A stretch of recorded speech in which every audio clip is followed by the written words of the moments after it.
really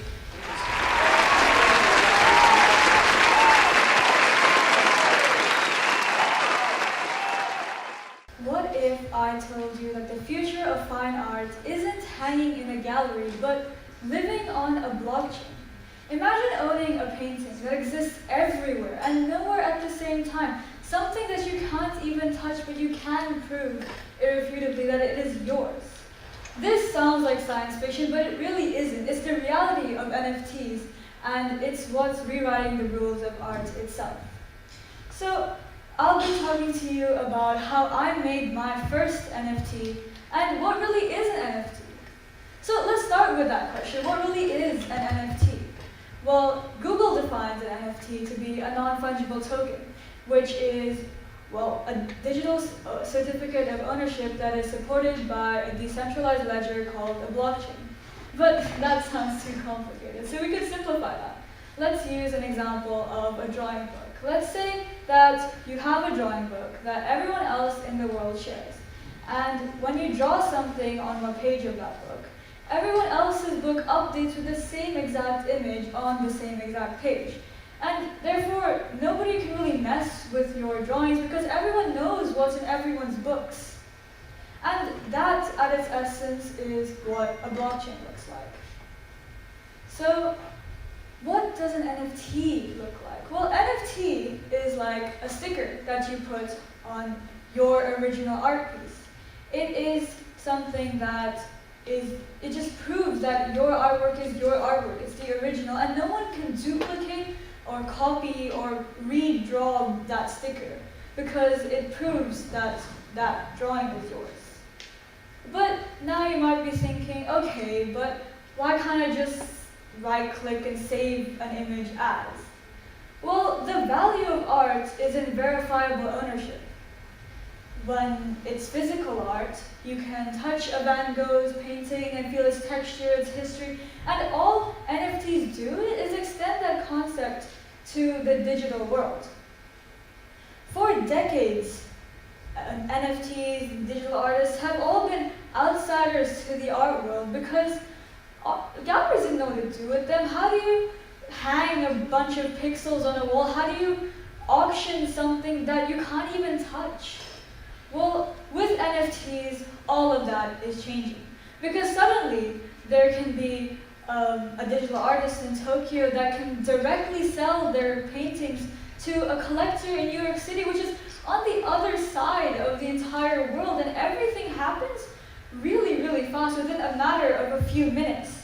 And there are pioneers like Beeple, who have created an NFT collage of the first 500 days, which auctioned for around 70 million US dollars at Christie's. Or Rafik Anadol, who has created AI-driven data sculptures that blur the lines between the physical and digital world. These are the people who are leading this change. And these works don't just open doors, they blow the walls off the gallery. And the best thing about NFTs is that NFTs let art evolve. Imagine you have a painting that changes based on real-time weather data, or a collage that updates with a new picture with every new owner. That's the potential that NFTs have. And art becomes a living conversation. So now you might be wondering, okay, but that's about other people's work. What about my work? What have I done? How have I created my first NFT? Well, the steps are simple as long as you have these three components, which are, well, one, your digital art piece, and two, which is your wallet, your digital wallet for, well, interacting with the blockchain, and you'd also need your, well, connected bank, like your, well, I use test Ethereum for this since it's a test network, since I didn't want to spend any money, but you need this, and then you also need a platform which allows you to have your artwork displayed and shown.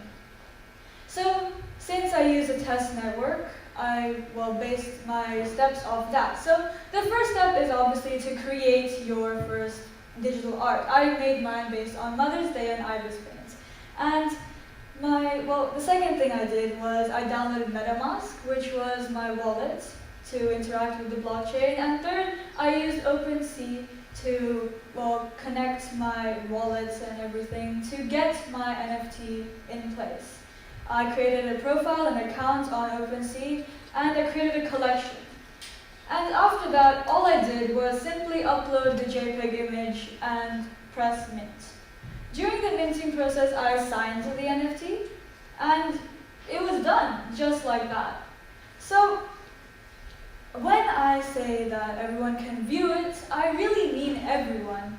So, if you would like to view my NFT, you could scan the QR code on the screen, and I'll let you do that for a few seconds before I move on to the next slide. Okay, so once you guys have scanned my NFT, let's move on to controversy. Okay, so of course NFTs aren't perfect, but tell me what really is right.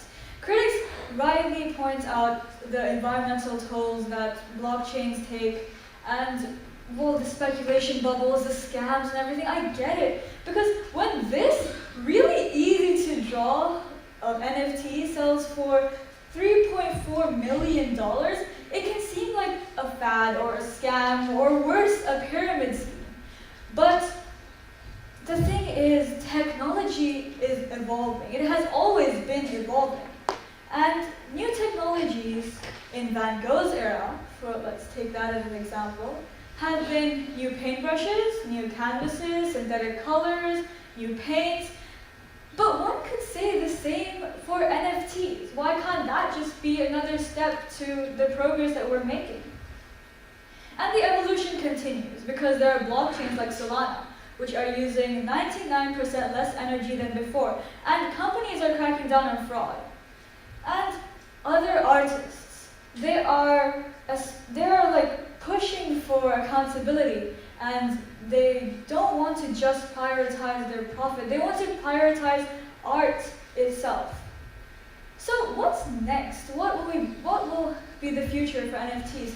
Well, it has the potential to become a foundation for a new cultural economy, if we let it. But if we just don't let it grow, then it can devolve into a playground for the ultra-rich people.